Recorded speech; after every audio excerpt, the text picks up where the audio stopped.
Welcome back to TBB, aka the Bestie Bonus. I'm Morgan. I'm Taylor. Today, I am going to actually give you a mini, and then the question of the week is, what is the wildest girly thing that you've ever had to explain to a man? Examples: diva cups, 3 holes, water line, etc. I'm really excited for this one. Me too.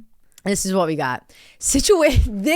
Oh my God, this is so true. Situational awareness. Yes. Hubby is a 6'6" scary muscle daddy. Swear to God, men don't know how to naturally read a room. No, read the room, guys. Read the room. That a Stanley Cup is not something you win in hockey. I love that.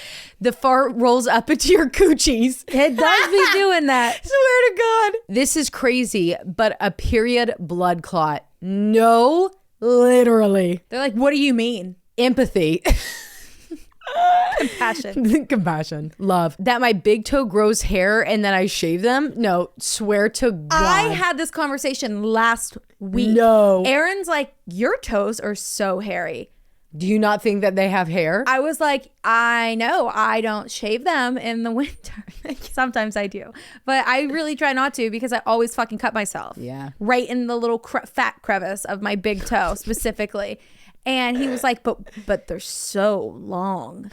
And I'm like, go get the razor and shave it then. Look at yours. Like, we're both what are you mammals. talking about me? Like, don't make me have this conversation. Exactly. Yeah, I would have crashed out over that. Well, one time Logan did say, like, he commented like, oh no, your legs are prickly. My legs are prickly? Like, look at yours, Mr. First Gorilla. off, I shave from toe to fucking part on my scalp every time I'm in the shower. Not for him, just so we're clear. I do it for me because I can't stand a prickle. I can't stand a prickle. I missed one spot. And for the first time in 9 years that he's known me, you feel one prickle and you want to call it out. Yeah, fuck Shut off the right there. hell up. Yeah. Where the pads/tampons go. Like, what? And also that we can pee with the tampon in. Dry shampoo and why I put it on as soon as my hair is dry after the shower. Because we're being proactive instead of reactive. Right. Exactly. When you go number 2 with a tampon in and sometimes the tampon shoots out on its own. Swear. The worst part is when you first put in a tampon, you walk away and you're like, okay, I thought I got everything out. And you have to shit immediately. And you're like, the worst part is when you put the tampon in the incorrect angle and then you got to pull the dry one out. Or God forbid, the little plastic clamp gets you. Yeah. I haven't had that happen in a while. Knock on wood, literally. Or where you're in a rush and the push applicator comes out. Yeah. And then you got to re-thread it. You have to suck it up. Are you kidding me? I swear to God. Using a menstrual cup and having to rinse it in the sink. I've never even ventured that far because I physically can't. I do want to try the ones that when you pee, they empty out. That's a good, yeah. And they're supposed to last up to 12 hours. And I just be tingling too much. Like, what if I accidentally tingle and I just release a whole Red Sea? Yeah, you could. Yeah, you know? The entirety of a menstrual cycle is not just the 5-day period. It's every single fucking day. Exactly. It's obvious, but that we just can't get pregnant any day of the week or any time. LOL. Yeah, they don't get They that don't either. understand that. They don't comprehend that. I had to explain to my BF that you can't get pregnant on your period. What? Boys are crazy. Females have different hips than men. No, that one's crazy to have to explain to them. And why don't they just think that? Like, do you think that you could give birth out of those hips? No, really though. Do you really think that could happen? Like, be for real. No. The fart bubble that comes back up the front. Now, this is then the most commonly answered one. Hair parts. He thought that we shaved the lines in our head and wondered why I didn't have bald spots. Not the hair part. Bro thought that we were getting hard parts. We're at barbers getting hard parts. That's funny. Actually, could be a good idea. You know what? I would love to shave mine, so maybe it would then actually just stay. A little Yeah, just a little something. My worst thing is that I have a big cowlick that goes off my part, so it makes my part look like it's a giant L on the back of my head, and it makes it look like I have a bald spot. I think another thing is that you have to refresh your makeup. Yeah, makeup expires. Yeah, they're like, what do you don't need more makeup. Look at your you bag. Have so much. No, it's literally expired. No, and I wait till the last minute, so now I need at least $300 Exactly. What do you mean? Period poops. That you don't have to take a tampon out when you pee, because pee and blood don't come out of the same hole. My fiance thought PMS means any time of the month that isn't your period. He needs help. What were they doing in health class? They just weren't. Well, no, actually, didn't my learn. school separated. Yeah, us. you're right. It was So did just we. girls. That's bullshit. That should change. And I had to explain the sensation of a fart or a sneeze while you're on your period. How you're literally clenching everything within your soul to keep that in. That my Diva cup is not a tiny measuring cup. He thought it was a 1/4 cup. I was using it to put sugar in the cake. I was just measuring out how much broth needed to go in here. Yeah. The other one, when you wake up in the morning on your period and you can feel it coming Oh my up. God. Or when it's like, he's like, hey, can you come in here? I'm like, no, I can't stand up yet. And he's like, why? I'm like, if I stand up, I'm pretty sure that the entire bedroom will flood with blood. Right. That's what I think. Okay. That the pad sticks to the underwear and not to your actual labia. I can't with these motherfuckers. Okay, so the case I have for you guys today is the story of the Pom Pom Mom. And I'm actually going to be reading this to you guys from an article that was written from Medium, where I learned about this case, because it was written so incredibly well that I didn't want to just source, because you guys should go follow this girl on Medium. This was written by Mia and published in The Wicked Truth on medium.com. She's a true crime writer, and I'm going to link it for you guys in the description so you guys can go give her a follow if you want to. As a teenager, Wanda Holloway wanted nothing more than to be a cheerleader. It was her dream, but her father, a religious man, asserted that all cheerleaders are whores and proclaimed that no daughter of his would ever take part in such a sinful act. I think that's what my uncles thought of me. Meanwhile, our dads are like, I don't give a shit. I was practicing my routines in front of the couch and he told me I looked like a stripper. Great, Beth. Now she's going to be a stripper. Meanwhile, I'm doing the like dance where you pull the rain down on top of you on my little Tykes plastic chair in front of my dad. I'm like, Dad, watch this dance. Watch this dance. My dad's like, so good. You're going to be on the front of the TV. Yeah, my dad's like, you're going to be on MTV one day. Like, I'm like, wow, My dad's like, oh, great. that's crazy.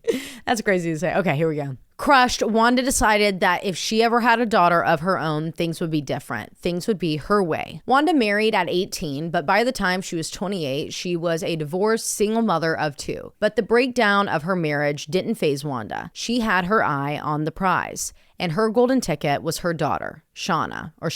Wanda spent 14 years molding her daughter into the girl she had always wanted to be. She bought matching mom-daughter cheerleading outfits and enrolled Shanna in private cheerleading lessons. It didn't matter if she was sick, sleep-deprived, or nursing an injury. Shanna had to be there. Shanna detested cheerleading, but Wanda refused to let her quit. She was determined to live vicariously through her daughter, and it didn't matter what it took or whom. When Shanna was in the 8th grade, she lost the final spot on the cheerleading squad to her 13-year-old neighbor, Amber Heath, for the second time. Wanda was inconsolable. A blubbering mess, she called a meeting with school officials to declare the injustice. When that failed, she spread obnoxious rumors about her daughter's competition. Eventually, Wanda decided to take matters into her own hands. She called her former brother-in-law, Terry, with a job offer. She wanted Amber's mother, Verna Heath, out of Channelview, Texas, for good.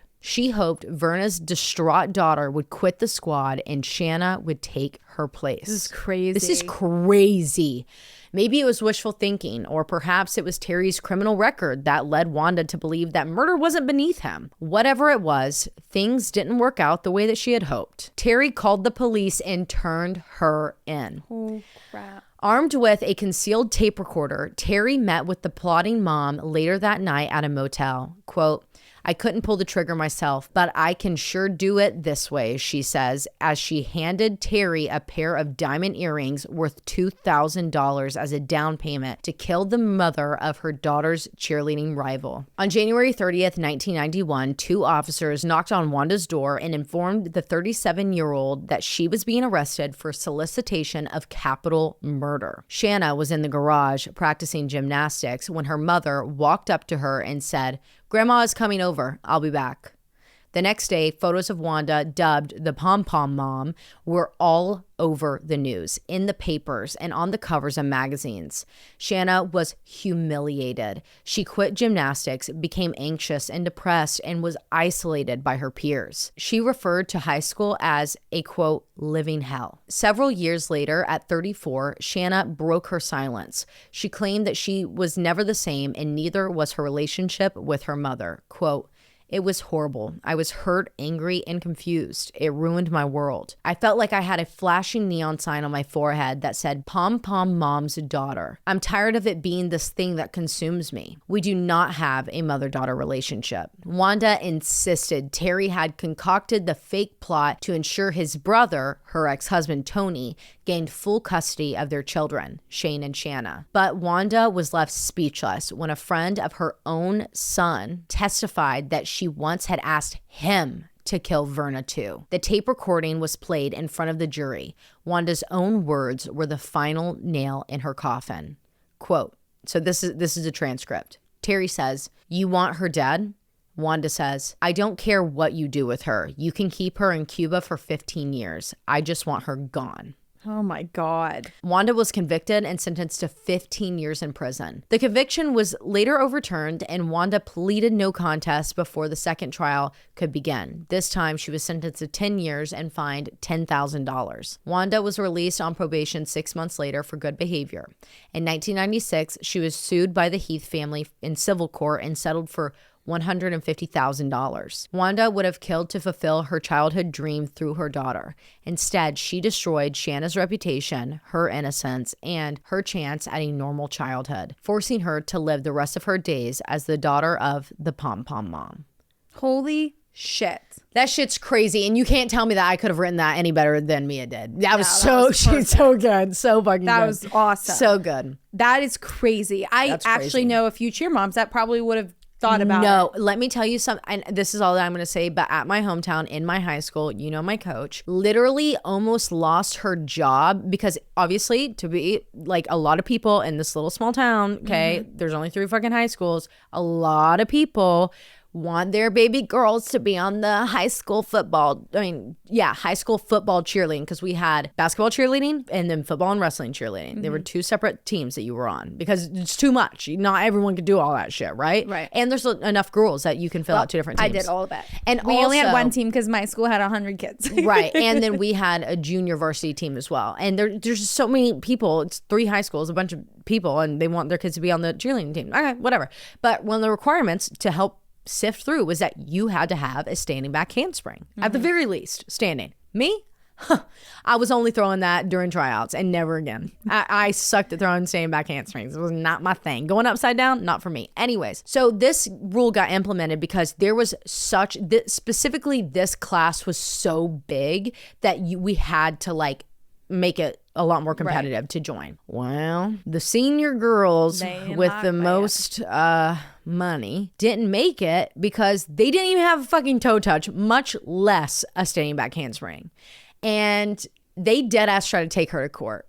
The coach to court. Yeah, it was crazy. Tried to come after her job, was like posting horrific shit about her on Facebook. I'll never forget it. It was crazy. Holy shit. Yeah, she'll never forget it either. She talks about it all the time. Wait, also real quick, here's a PSA that I saw on TikTok before TikTok goes away. Oh my God. Is that by the time they're hearing this, it might be gone. Right? Yeah. If you cheered from the year 2016 to 2023, I think, and you had any affiliation with Varsity Spirit, Varsity All-Stars, as in like school cheer or competitive cheer, uniform, you bought a ticket as shoes. A spectator to a varsity-owned competition, practice gear, bought merch, anything, cheer camps ran by Varsity. There's a lawsuit, an $83.2 million lawsuit going on, and it's only in certain states. And basically that they like criminally priced everything. And I forget what it's actually like called, but it was illegal what they did. And Tennessee is one of them. Oh, bitch, so you got to join them. I'm getting in. You have to find, do you remember whenever Me and my sisters. Well, do you remember whenever you have to like create like a varsity ID, like a identification card? Yes. Or unless it was through USASF, but I think it was through Varsity. You need that. And you need to show like proof of like you did this cheer camp. That has to be on the school record then. Yeah. So then I can just call up. Yeah, my Tennessee school. is one of them because I was like, oh my God, hell yeah, I'm sending it to my mom. And it's like Pennsylvania, not included. I'm like, okay. But if you went to a competition in another state, would you be able to? I don't think do so. for that? It said you have to reside, but I reside in Tennessee now. So do I Right. qualify? You might. Yeah. So anyway, just so all of you mothers and cheerleaders, past cheerleaders out there know. Yeah, get on that, ladies and gents. Okay, guys. Well, we will see you on Thursday, and we'll see you next Tuesday for another TBB. Love you. Bye. Love ya. Bye.